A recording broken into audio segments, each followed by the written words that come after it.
2517, the Domestic Partnership Benefits and Obligation Act of 2009. H.R. 2517 provides that same-sex domestic partners of federal employees will be entitled to the same benefits available to a married federal employee and his or her spouse. I'd like to thank my colleagues, Representative Tammy Baldwin of Wisconsin and Representative Ileana Ros-Lehtinen of Florida, on July 8, who are the lead sponsors of this bill. On July 8th, the subcommittee held a hearing on the legislation before us today. At that hearing, we heard from several witnesses who voiced their support for this bill, including the U.S. Office of Personnel Management, Director John Berry. We also heard from both public and private employers on the merits and potential obstacles of providing these benefits.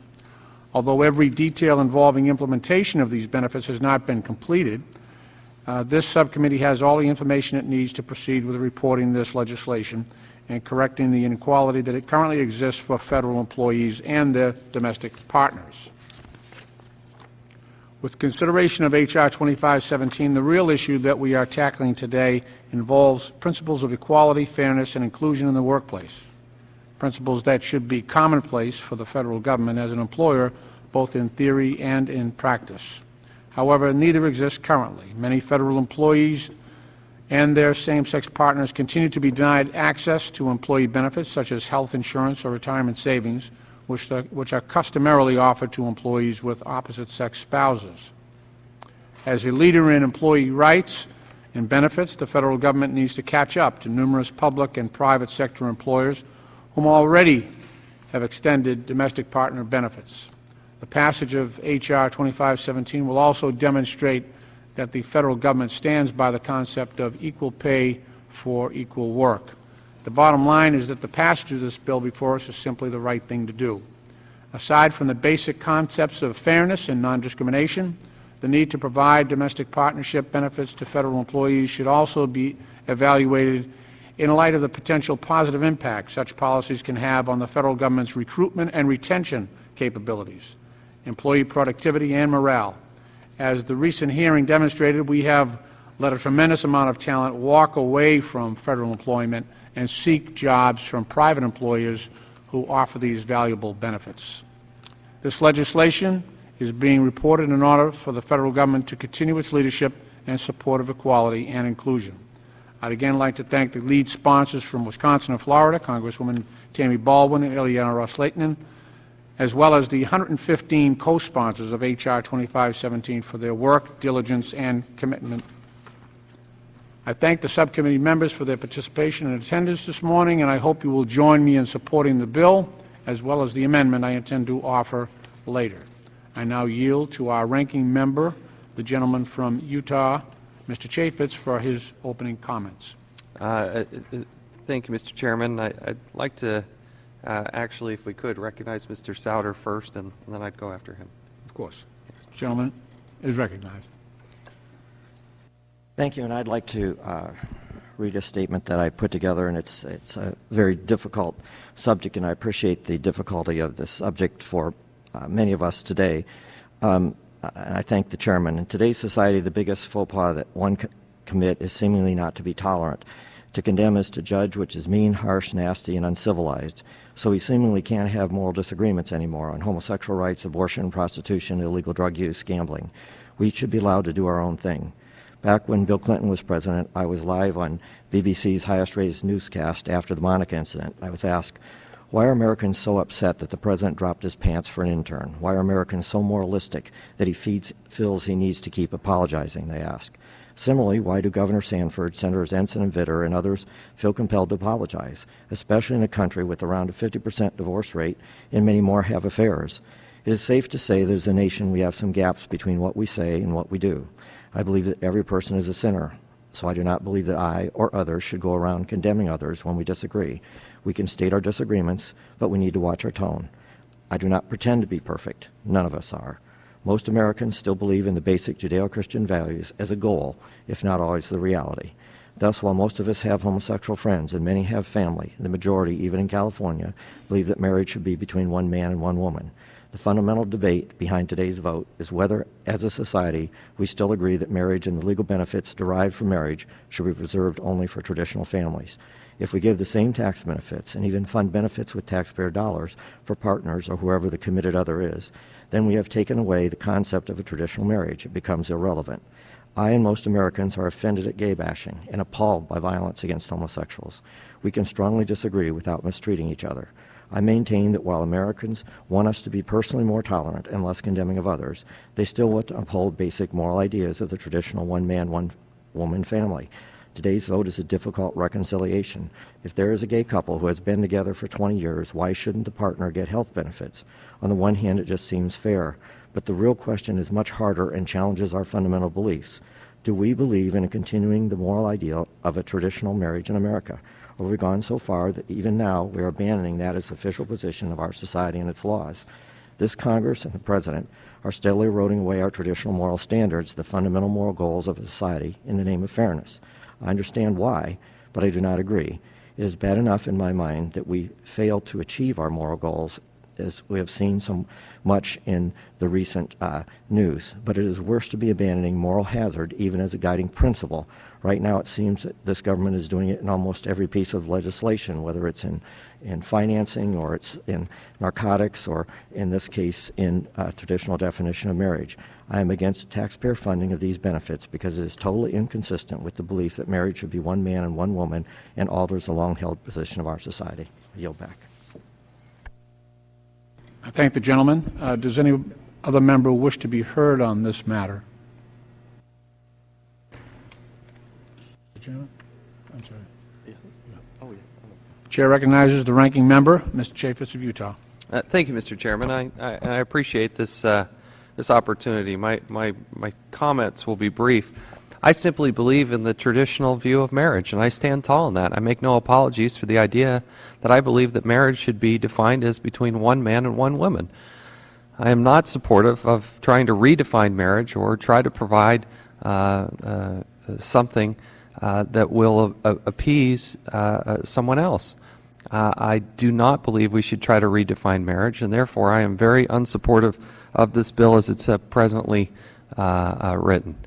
I believe it is unconstitutional. I think it is fraught with problems. I think it will create a whole host of other unintended consequences along the way, and I will not be supportive of it.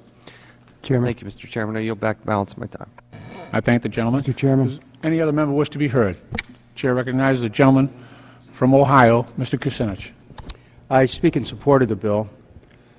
I understand the concerns that members have who oppose it, who have a traditional view of marriage. I mean, I'm married to a woman, and I kind of like it. Okay?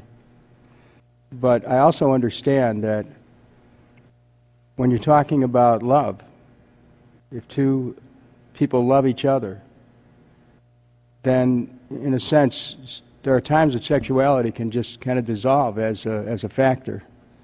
And I think that as we evolve as human beings and as we evolve as a country, I think there's a potential that we'll have a more compassionate view of human love, and that our institutions will follow that understanding.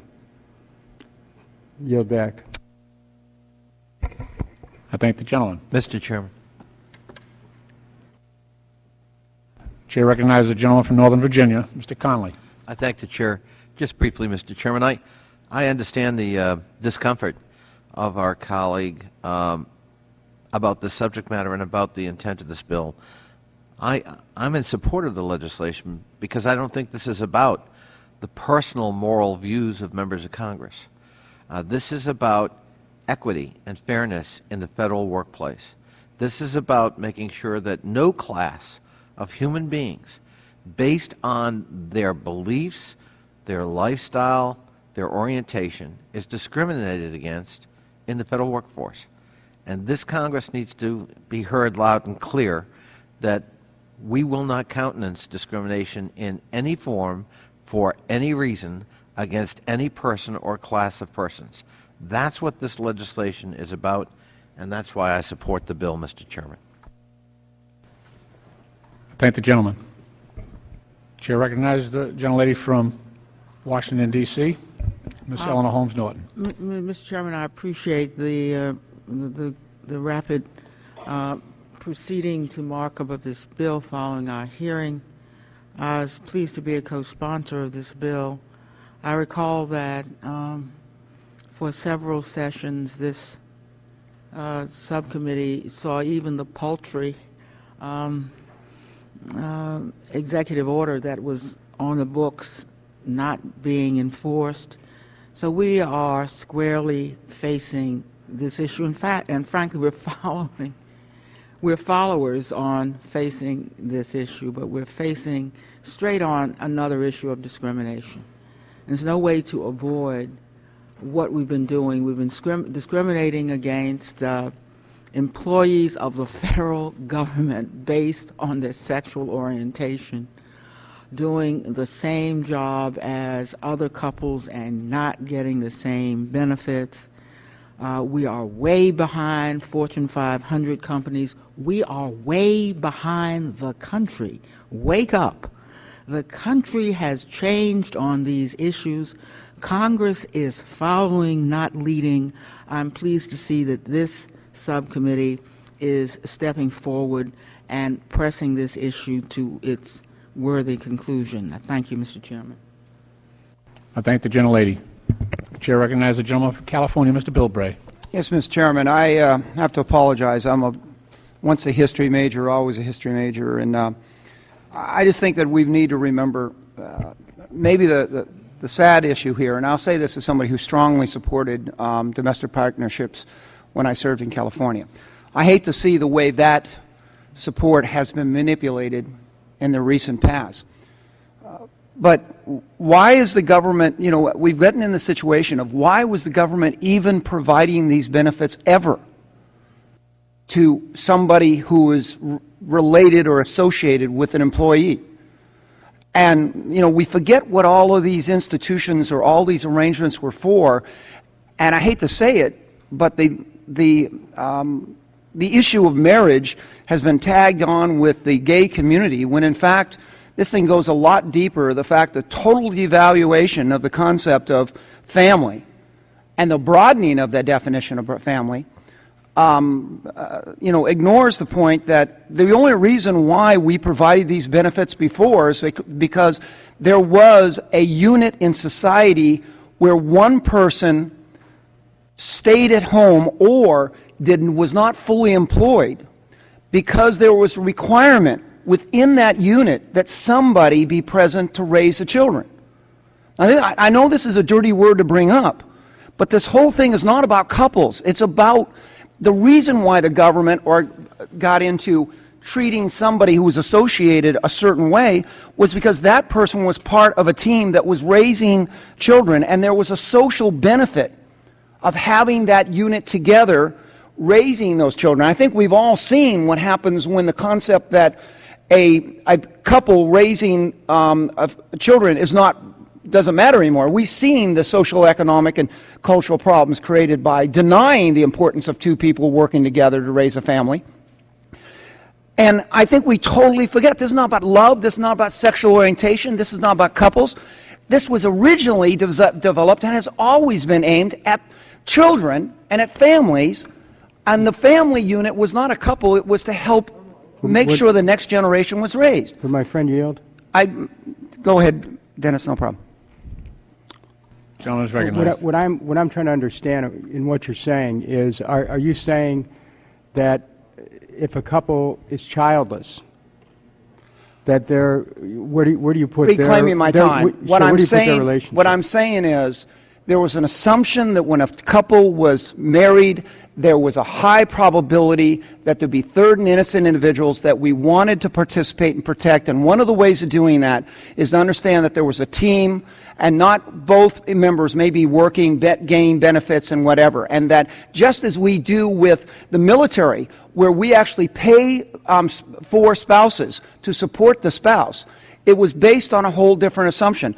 And I'm not getting into this back and forth, but let's just admit that we have moved, and this is both hetero and homosexual communities have moved so far from the concept of marriage that we forget what it was all about. And the only reason why we gave these benefits was because there was assumption that somebody was going to not be working, not getting benefits, and that the people taking care of children needed to be supported with the child itself. And I know this sounds like an antiquated concept that has been abandoned, but I just think we've just got to remember, we're going to a point now then that we're basically saying, you get married, you're on your own, raising children are no longer going to be, or we're going to go the other way. And it seems like we're just forgetting that this is not about couples. It never was designed to take care of the spouse just because the spouse could work too. Why couldn't the spouse go work? Because the spouse was assumed to be staying at home watching the children. I know these are dirty things and terrible things to say today, but that is common sense, that's history, that's where we were. Now, where we go from there, we can debate it, but let's not talk about it. That had nothing to do with love, had nothing to do with sex, had nothing to do with all of those personal relationships between two people. It came from society's vested interest in the raising of children for the next generation. Mr. Chairman, may I? Go ahead. Chair recognizes the gentleman from Missouri, Mr. Clay. Mr. Chairman, to speak in favor of the bill and to kind of follow up on what my friend from California was talking about. You know, the definition or the nucleus of the family has changed dramatically over the last 40 years. I think about our families, members of Congress, how dramatically it has changed. Now, when I grew up in a congressional household, and my mom never worked, never had to work, and she raised the children. Just what Bill Bray is talking about. But now the American family looks a lot different than what it looked like 40 years ago. You may have two parents now of the same sex raising children. So it's probably, we are moving in the right direction with this bill when we say let's extend the health care benefits to them, to that family, and it's more about taking care of those children that are part of that family, taking care of the spouse or the partner, whatever you want to call it, because they have put into that family to make it a family. No, it's not the traditional family that you and I grew up with, but it is the American family, and that's what we have to come to the realization of, that this is what the new American family looks like in 2009. Whether you like it or not, that is the reality of this country, and people have a right to that. So I yield back, Mr. Chair. I thank the gentleman. If I could just add my own thoughts here. I understand from a historical perspective that indeed the scheme of benefits that has been recognized by employers and by this government began as a concept of compensating for the disability of the burdens of parenthood, and that's how it began many years ago. However, it has evolved, and I think the gentleman from Ohio was pointing out how, in the case of a heterosexual couple without children, those benefits flow freely, whereas the benefits are denied to same-sex couples facing the same challenges. And I think that's the inequity that this bill tries to address. If no other members wish to speak, I now call up H.R. 2517. The clerk will read the title of the bill. H.R. 2517, a bill to provide certain benefits to domestic partners of federal employees. I ask unanimous consent that the bill be considered as read and open for amendment at any point. Hearing no objection, so ordered. Right. I believe I have an amendment in the nature of a substitute at the desk. The clerk will please designate the amendment. Amendment in the nature of a substitute to H.R. 2517, offered by Mr. Lynch of Massachusetts. I ask unanimous consent that the amendment be considered as read. Without objection, the amendment is considered as read, and I recognize myself for 5 minutes. The amendment I'm offering this morning for consideration is fairly straightforward in that it takes the original language in the introduced version of H.R. 2517 and molds it with the various technical corrections recommended by the Office of Personnel Management at the legislative hearing we held earlier this month. Most of the Office of Personnel Management's technical concerns involve strengthening many of the bill's provisions by ensuring that they were applied correctly to the laws governing all of the benefit programs affected by the bill. The amendment before us does just that by modifying and spelling out throughout the bill all of the various Title V employee spousal benefits that upon passage would be extended to the domestic partners of federal workers. Benefits such as health insurance, retirement and disability benefits, dental and vision benefit, life insurance and long-term care insurance, and others. In terms of major policy issues dealt with by the amendment, I'm recommending that the bill be modified to eliminate the ambiguity regarding whether domestic partnership benefits will be afforded to current annuitants or those on the cusp of retirement. Therefore, the amendment before us includes language to specifically apply the bulk of the bill's provisions to retirees, which is consistent with OPM tradition. While the amendment in the nature of a substitute goes a long way in fine-tuning H.R. 2517 and sending a message to thousands of federal employees that the concept of equal pay for equal work should be upheld, I must admit that the bill may possibly have to undergo some additional minor changes going forward, as the measure fails to address the inequity in the tax treatment of domestic partner benefits, which is not within the jurisdiction of this committee. Nevertheless, I hope all members will join me in supporting this amendment, and I now yield to the ranking member for 5 minutes for any additional comments that he may have on this amendment. Thank you, Mr. Chairman. I cannot support this amendment, as I do not support the overall bill. You know what, based on the comments that I heard in the opening statements and some of the arguments that I've heard talk a lot about equality, this bill still fundamentally continues to discriminate. If you are a heterosexual couple who's decided not to marry, you are not going to get the same benefits. It continues to discriminate. I fundamentally do not believe that we should be creating benefits like this based on sexual orientation or lifestyle changes or lifestyle choices. The exception I obviously make is for the traditional view of marriage, which is between one man and one woman. I think it is sought in this bill is a recognition from the federal government of these certain lifestyle and orientation choices, which I cannot support. I think that's one of the underlying things that's sought in this bill. It looks to in many ways, redefine marriage, and I will not stand for that. We also talk about this huge need, this huge demand in the marketplace that's needed for this. Based on the testimony and arguments that I heard earlier, that this supposedly is only going to affect 0.2% of the workforce. 0.2%. I have real questions about that because the other side has continually used the numbers in various different directions to their advantage. Sometimes we hear it's 10 to 20%. Sometimes we hear it's, based on the scoring, so they can get a low score, 0.2%.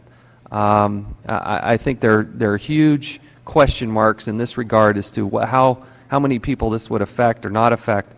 But certainly, I don't think you can make the equality argument. Well, they can just simply choose to get married. Well, I don't buy that. This bill continues to discriminate. I want to be as compassionate as we possibly can. I think if there was a true sincerity about providing benefits to anyone that they may choose, that they would write it as such. That you wouldn't have to be participating as a homosexual or as lesbian couple. If they were to craft a language that says you could designate anybody to receive these benefits, I think there would be a very different view of this. But because it's based simply on homosexual or lesbian lifestyles, I think we're doing something that is unprecedented and that I simply cannot support. That I'll yield back. I thank the gentleman. Just in brief response, the claims of discrimination are inapt, I believe. As the gentleman has acknowledged in his statement, I think the treatment of a heterosexual couple, unmarried, can be corrected by the fact of marriage. That option is not currently available to to gay couples. If I, would the gentleman yield on that point? Sure. There is a huge and distinct difference between just simply signing a quick affidavit that is just as easily dissolved and what is traditionally done in marriage. The commitment that is made in the states with traditional marriage has much heavier consequences, is much more difficult to dissolve than simply just filling out a form and dropping it off in the inbox. There is a huge and distinct difference. It is not simply the same. Would the gentleman yield, or can I be recognized? Gentleman from Ohio is recognized. I want to say to my friend, Mr. Chaffetz, I had studied your amendment. The one, it hasn't been offered, but I studied it, and I thought about a broader application of domestic partnership, which is okay with me, really. I mean, the concern of some members is that the amendment might be seen as a way to stop the bill, period. I don't necessarily, that wouldn't change my support for it, but I think the idea of domestic partnership, every same-sex couple whose benefits would be covered under this is a domestic partnership, but not every domestic partnership involves same-sex couples. The point that you're making is well taken.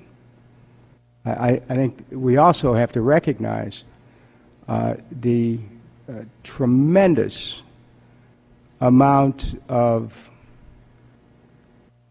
discrimination on so many levels that has existed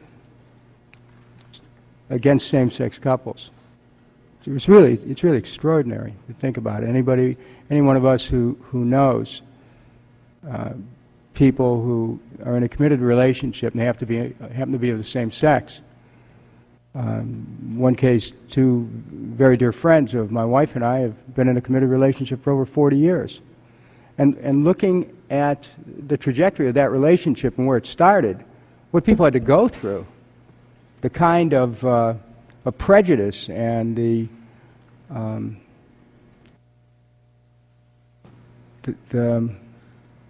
on the other hand, the kind of courage it took to live an authentic life. It's something I think is recognized in this amendment, but I don't think that we should discount the concerns that Mr. Chaffetz has expressed here about a broader application of the idea of a domestic partnership. Mr. Chairman. I yield back. Mr. Chairman. Gentleman recognized. The gentleman from California, Mr. Bilbray. Thank you, Mr. Chairman. As is so often true to a point of being scary, the former mayor of Cleveland and I agree pretty closely on this item. I think that if the new definition of couple has evolved to a point, I know that there is also prejudice against heterosexual relations that are not married trying to get rentals, and you get into those issues. There are prejudice from perceptions both ways, but granted, it's not balanced. But the point being here is this piece of legislation, is it going to perpetuate other discrimination or other prejudices, or is it just going to address it across it and basically said we have now moved beyond the traditional family or couple definition and will now apply it? Because the same thing can be said about the fact that what about a couple that for religious reasons don't get married, that feel that the entire institution of marriage, they may be heterosexual, have heterosexual relationships, but they do not support the traditional institutions and oppose the traditional institutions. On the same side is the fact that this relationship go on. And I just got to say that if you're going to say the benefit should be provided to anybody with a committed relationship, then how the heck do you say, make it conditional on orientation? You know, how do you justify that? Except you're saying this bill really is meant only for this one group, and we won't allow anybody else the same opportunity. So I think the best way to be able to really execute what is claimed to be intended with this bill is to eliminate the condition that they have to be same-sex, eliminate those conditioning clauses, and say, look, anybody that falls into this category, regardless of their gender, can participate in the program. That's the way you make this bill truly broad, truly inclusionary, and not hide a targeted piece of legislation under the general concept of not discriminate. Now, yield back. And I plan on introducing that amendment for that reason. Mr. Chairman. Okay, let me just, claiming some time here, let me just point out, the gentleman is saying that men and women, heterosexual couples are somehow being discriminated against because their situation does not grant benefits. Let me just point out that under common law arrangements, the Office of Personnel Management does recognize common law marriage, so that those people are indeed recognized. Excuse me, Mr. Chairman, there are many states that do not recognize. Well, we're talking about federal employees here. We're talking about federal employees.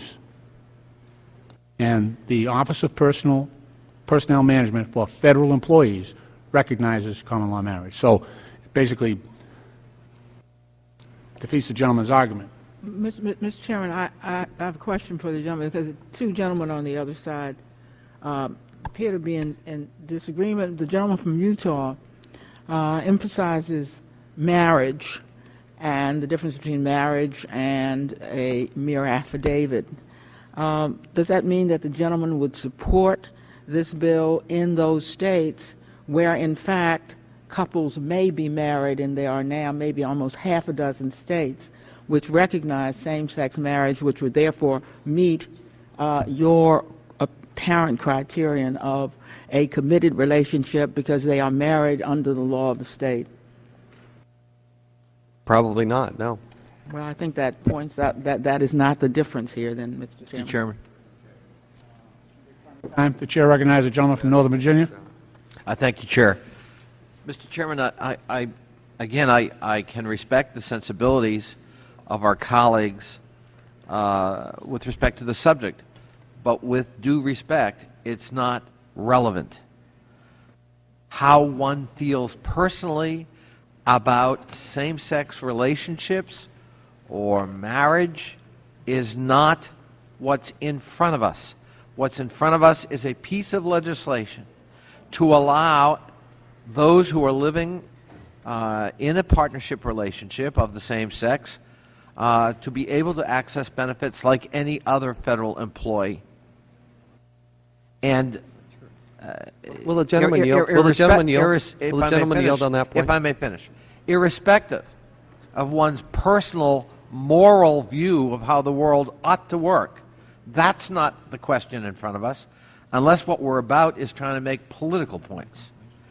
It's a piece of legislation to, in fact, address a piece of discrimination we ought to be uncomfortable with as a Congress.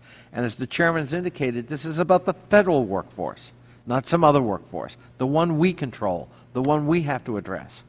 And we've heard so many comments here that really get at, I'm uncomfortable about that. And I find, as I've said before, a monumental contradiction that somebody would say, I'm concerned that this legislation, perhaps unintentionally, actually discriminates against heterosexuals. I'm so grateful to hear the concern about discrimination, but I don't hear it followed through in consistent logic. This legislation is designed to right a wrong and to recognize the 21st century reality for what it is in the federal workforce, irrespective of our personal moral views. And I would hope the subcommittee would proceed accordingly. Would the gentleman yield to the... Chair recognizes the gentleman from Utah. To suggest that it's the same for each and every person, I can't remember exactly how you phrased it, is simply not true.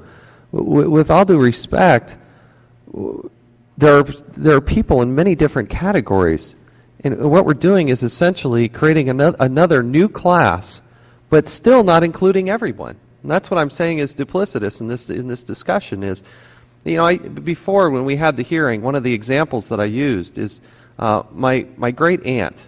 Now, she wasn't a federal employee, but just for the sake of the discussion, let's pretend that she was a federal employee. When her husband passed away, it was a very sad time for her. It was very difficult for her. And she ended up living with another woman. It had nothing to do with sexual orientation or intimacy. It had everything to do with safety and security, with the need to maybe share an apartment and that sort of thing. But that, to suggest that it is something that is available to absolutely everybody it's just not true. The other thing that I think we also haven't discussed in any of these discussions is just the sheer cost at a time when we're $12 trillion in debt, paying $600 million a day in interest to offer new benefits and expand that benefit pool is something that's troubling. But specific to what the gentleman from Virginia said, I just take issue with it because it still perpetuates and creates an inequality based on the definitions that I've heard from the other side thus far. Thank you. If there are no other individuals wishing to, Chair recognizes the gentleman from Indiana, Mr. Souter. I have two different angles here. One is that whatever your view is to try to say that I or others take my position to try to score political points is just not true. I have had and will continue to have deeply held moral views that actually are not politically correct in many cases, and it's not necessarily comfortable to always advocate that, and I do not raise these things in my elections. And in fact, the Democrats ran a national ad against me claiming that I was friends with Mark Foley, who had unnatural sex with minors. So I'm not about to get a bunch of moral lectures from Democrats about how I use politics in this. I have deeply held views, and the view that you can't that you can fund domestic partners' benefits is a moral view in itself. You believe that that's your moral view, and it's not just to ask me to check my moral views, that traditional Christians have to check their views at the door and can't be governed by it, while you're governed by your views, namely that equality that trumps a traditional moral view. That's your moral view. And now, more directly to the point here, in the discussion about Mr. Bilbray's amendment, I would oppose his amendment and will do so. And whether or not I find myself a little confused as to whether federal heterosexual employees are covered with their certificate, but more on a basic principle. Because like it or not, heterosexual couples can get a marriage certificate and they choose not to. Homosexual couples overall are banned from getting a marriage certificate. The reason we're having to deal with this is because they aren't. So the fact is that they are more discriminated against than heterosexual couples. So ironically, in this case, while I understand my friend from California's point, I don't agree with it. Thank the gentleman. If no other members wish to speak on this amendment, the question is now on the Lynch amendment in the nature of a substitute. All those in favor signify by saying aye. All those opposed say no. No. In the opinion of the Chair, the ayes have it, and the amendment is adopted. Mr. Chairman, I'd ask for a recorded vote, please. A recorded vote having been requested, the clerk will read the roll. Mr. Lynch. Yes. Mr. Lynch votes aye. Ms. Norton. Aye. Ms. Norton votes aye. Mr. Davis. Mr. Cummings. Mr. Kucinich. Mr. Kucinich votes aye. Mr. Clay. Mr. Clay votes aye. Mr. Conley. Aye. Mr. Conley votes aye. Mr. Chaffetz. No. Mr. Chaffetz votes no. Mr. McHugh. Mr. Souter. Mr. Souter votes no. Mr. Bilbray. No. Mr. Bilbray votes no. The clerk will report the roll. There are 5 ayes and 3 noes. The ayes have it, and the amendment is adopted. Mr. Chairman, I have an amendment at the desk. The clerk will designate the amendment.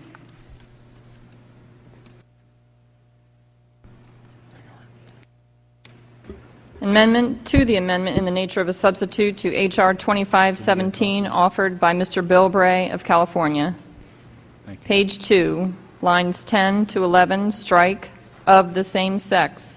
Page 3, line 9, insert "and" after the semicolon. Page 3, line 11, strike "and." Page 3, strike lines 12 through 15.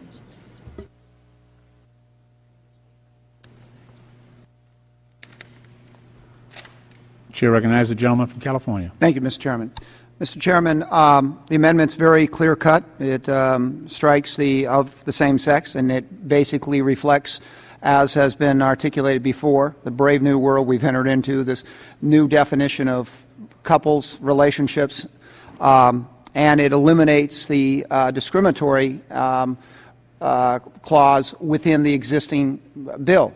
The fact is that if the gentleman brought up this issue about couples may have choices. There are different choices in different states. His state may have one, mine may have another, Utah may have another, maybe New Hampshire and Massachusetts. You don't know what California is going to be next year. My bill basically eliminates that question, directs it to the fact that everyone, no matter what their gender, will be treated equally under this bill, and makes it appropriate. Now, if in fact the chairman's argument is that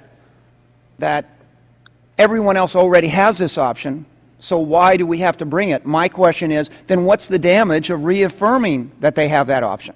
And so I introduced this bill as a way to be able to eliminate the segment that may be perceived as being discriminatory and transform the bill into inclusionary. So I yield back, Mr. Chairman. Thank you. Claiming a few minutes on this, the effect of the gentleman's amendment would basically extend benefits between every federal employee and every person with which that person had a relationship. Now, it doesn't indicate any particular relationship. It could be a cousin, a brother, a teammate, somebody in the carpool. If he could establish that there was a relationship, any relationship, between the employee and that other person, then benefits would be extended. The floodgates problem and the cost problem with this and the management aspects of this amendment are just mind-boggling, and I understand the gentleman wishes to make a point. Let me just finish, and each member will have adequate time to address this. But to establish benefits on the basis of any relationship at all is, I understand the gentleman wishes to make a point, but the facility of this is confounding. I yield back. To answer that, first of all, you still have the committed relationship. And it's not a point. It's the fact that let's not bring this back 5 years from now and say, well, we've gone this far, it's time that we finally finish it off and make it a universal option. The fact is that there are different types of committed relationships. I live with my mother. I admit it. I'm 58 years old. The family's taking care of my mother. There is a long-term relationship and commitment there.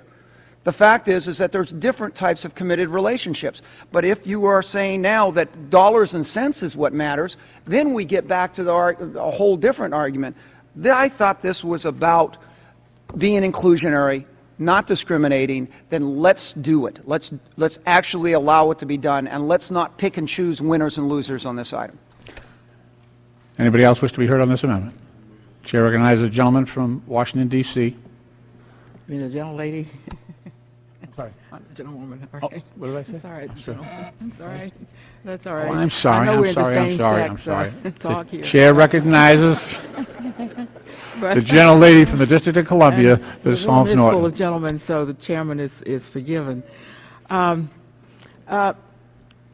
My good friend, Mr. Bilbray, offers a radical amendment, otherwise known as a poison pill. This bill, on the other hand, far from radical, is trying to catch up with the rest of the country, certainly with large corporations, and if you will look at the polls on where people stand on the rights of same-sex couples and the rights of homosexuals, you will see that we're just catching up with the rest of the country. We're not asking the federal government to take a great leap into the unknown. So I say to the gentleman on the other side, if you're against the bill, the honorable way to respond is to vote against the bill, not to try to insert a poison pill in the bill, which you know will be Would the gentlelady defeated. yield on Yes, that point? sir. I intend, if this amendment is passed, to support the bill. Yeah, and that's why it's a poison pill, because you know it won't pass. Reclaiming my time, and I yield back the rest Will of the my gentlewoman time. yield? Chair recognizes the gentleman from Utah. So far, I haven't heard a substantive argument against it, other than throwing some names at it. Poison pill, it could never pass. The same definitions that we had used for homosexual and lesbian couples still apply. For instance, you know, common residence, responsibility, those types of requirements are still in this bill. What we're trying to say is, if you truly want to create equality, then let's not base it solely on lifestyle and sexual orientation. There are many cases, and we could be here for weeks, coming up with scenarios where you have people who are in a committed relationship but maybe aren't participating at the intimate level, something that is impossible for the federal government, nor should the federal government be involved in trying to decipher and decide and investigate and enforce. This amendment, which Mr. Bilbray is bringing forward, makes a lot of sense. If you want to actually designate an additional person to participate as a beneficiary, and you're truly, truly about equality, and you want it to be the same for everyone, then you, I think, have to vote for this amendment. Because if you're rejecting it, you're saying, no, no, no, no, no, I just want to do this for somebody who is practicing, making a lifestyle choice. It's not the moral issue, but what we are saying is, yeah, you can designate somebody. There are ramifications. We fill out some paperwork to get into it, and you have to meet certain requirements, and you fill out a piece of paper and when you dissolve it. But I would like to hear a substantive argument from the other side as to why, because every homosexual and lesbian couple would be included in this if they meet the requirements, as is the underlying bill, but would also open it up to others who maybe don't practice those lifestyle choices. And I think that is truly more fair, more equitable, and more of a balanced playing field, if you will, and gets towards the equality that Mr. Bilbray talked about. With that, I yield.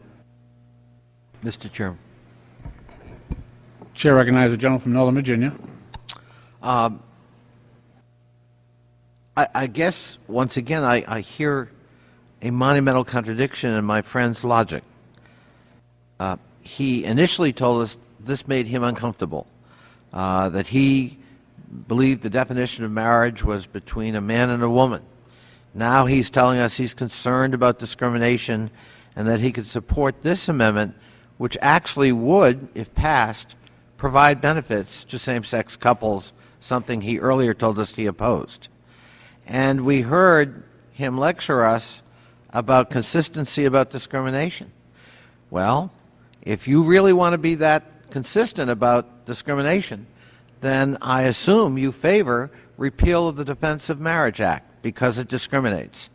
And I assume that you would in fact favor the movement in the United States to recognize same-sex marriages because it discriminates, and you're against that. The I gentleman yield back yield to that. you, Mr. Chairman. Let me just, I'm going to have them designate the amendment so that we can take this up in order, okay? Will the clerk please designate the amendment?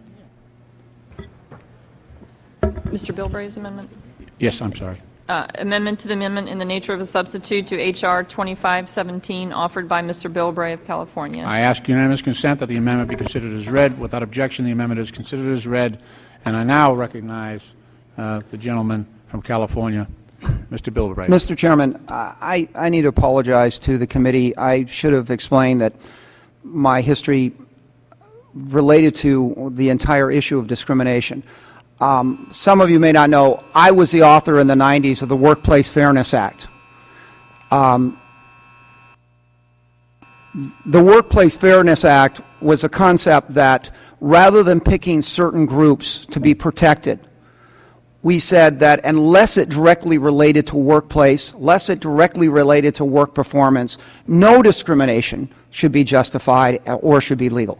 That was the Workplace Fairness Act. I know that a lot of people in this town hated my bill because it didn't target certain groups and didn't, create certain packages that people were comfortable with. But it was a feeling that if we're going to say that discrimination is bad, then it should be no matter what group, if it had a political power in D.C. or not, was going to be able to be protected in this. And why not use this momentum to address everyone on the line? This amendment is just basically trying to say the same thing. And so I'm just saying, in the spirit of the Workplace Protection Act, I'm just saying is that why condition who qualifies for this when in fact we know somebody is out there is going to end up being hit. We know it's not going to be something we'll ignore 5, 10, 15 years from now. Why not address it now, and why pick only one group or one segment of society rather than sending the more general view, which I think is much more defensible, that this isn't just for one group, this is for everybody. Now yield back. Okay. Gentleman from Indiana, Mr. Souter is recognized. We've been having kind of like two parallel debates. The basic fundamental question is modification of the traditional definition of marriage and giving access to those rights to those who don't have the opportunity to be recognized as having a marriage. Mr. Bilbray has raised a second point, which is really why do we have that kind of law? Why did we have things all through our code that discriminate on the basis of families? And the part of it was economic, and part of it was a goal to create the economic reason, or to at least help compensate for those who chose that lifestyle. Now, so we have one debate, which is why I would oppose Mr. Bilbray's amendment, because I believe that the fundamental debate here is over marriage, and in fact, that I don't believe, contrary to the implied statement, that any state bans heterosexual marriage or ever will ban heterosexual marriage, that therefore heterosexuals are in a totally different situation than homosexuals. Now, if we move to legislation that says that it isn't a definition of marriage and rather just a caring relationship, then it's an interesting debate. I don't believe we should move that direction. One last point. Discrimination can mean meanness, it can mean nastiness, it can mean second class and all this type of thing, but the fact is we discriminate all the time in law. If we say there can be no discrimination, why should not anything be called a church? We have definitions for church. Why should small business get benefits over big business? It's because society has said this is a value that we want to promote. So we give tax breaks to religious institutions. We give tax breaks to small business over big business. And the fundamental debate here, and it's a legitimate debate, which many Americans don't accept the traditional position anymore that there should be a benefit given to traditional marriage. I haven't shied away from that fundamental debate, and to me that's the fundamental issue here, because indeed this is a whole different bill if we're debating that this is a caregiver bill for home care for moms, if you have foster kids in your house, if you are a brother and sister living together. That's a whole different debate, really, than the definition of marriage. Yield back. I thank the gentleman. While I certainly understand the argument that the gentleman has put forward, I must oppose the amendment at hand for a number of reasons, and cost, interestingly, is just one of the reasons. Why I certainly understand that the language would essentially extend domestic partnership benefits to both same-sex and opposite-sex couples. I think the amendment goes further than that by recognizing any commitment, any committed relationship between a federal worker and any other individual. It exponentially expands the number of people who are eligible for benefits under the plan. In addition, opposite-sex couples already have access to complete family benefits under federal law. To gain access to these benefits, one avenue would be for heterosexual couples to marry. The other recognition at OPM for federal employees, to which this bill applies, heterosexual couples living in common law marriage are also recognized. Marriage is only available to same-sex couples in 6 states, and even if they do legally marry, they still do not have access to federal civilian employment benefits such as health care and retirement benefits for their families. The gentleman's amendment is not about fairness or even about giving opposite-sex couples a new manner of securing family benefits. It is essentially altering the original intent of this bill, which is to extend benefits to individuals who have been denied such simply because of their sexual orientation. Therein lies the real constitutional issue at hand. Lastly, the amendment is unnecessary, again, of course, unless the gentleman believes that marriage is an undue burden upon opposite-sex couples who want family benefits. So again, I thank the gentleman for his engagement, but I urge opposition to this amendment. Do any other members wish to speak on the gentleman's amendment? If no other members wishes to speak on the amendment, the question is now on the Bilbray amendment. All those in favor signify by saying aye. Aye. All opposed say no. No. No. In the opinion of the chair, the noes have it, and the amendment is not adopted. Mr. Chairman. The gentleman is recognized. I'm not going to call a vote. I'm just going to say, look, I didn't come here with an agenda. I didn't even come here with an intent to make an amendment. It's just as the discussion developed, it became obvious to me that the effort should be made, and I appreciate the ability to dialogue on this item. I understand, and I thank the gentleman. I now move that the Subcommittee on the Federal Workforce, Postal Service, and the District of Columbia report H.R. 2517 as amended to the Committee on Oversight and Government Reform with the recommendation that the bill does pass. The question is on favorably reporting H.R. 2517 to the Committee on Oversight and Government Reform. All those in favor signify by saying aye. All those opposed say no. No. In the opinion of the chair, the ayes have it, and the motion is agreed to. I ask for a recorded vote. A recorded vote has been requested. The clerk will call the roll. Mr. Lynch. Aye. Mr. Lynch votes aye. Ms. Norton. Aye. Ms. Norton votes aye. Mr. Davis. Mr. Cummings. Mr. Kucinich. Mr. Kucinich votes aye. Mr. Clay. Mr. Clay votes aye. Mr. Conley. Aye. Mr. Conley votes aye. Mr. Chaffetz. No. Mr. Chaffetz votes no. Mr. McHugh. Mr. Souder. No. Mr. Souder votes no. Mr. Bilbray. Mr. Bilbray votes no.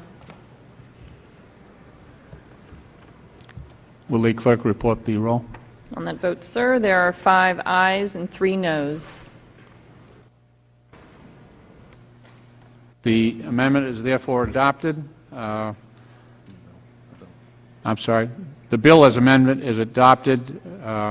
This concludes our business for today. I ask unanimous consent that the staff be authorized to make technical and conforming changes to all matters ordered reported. Without objection, so ordered. The committee stands adjourned.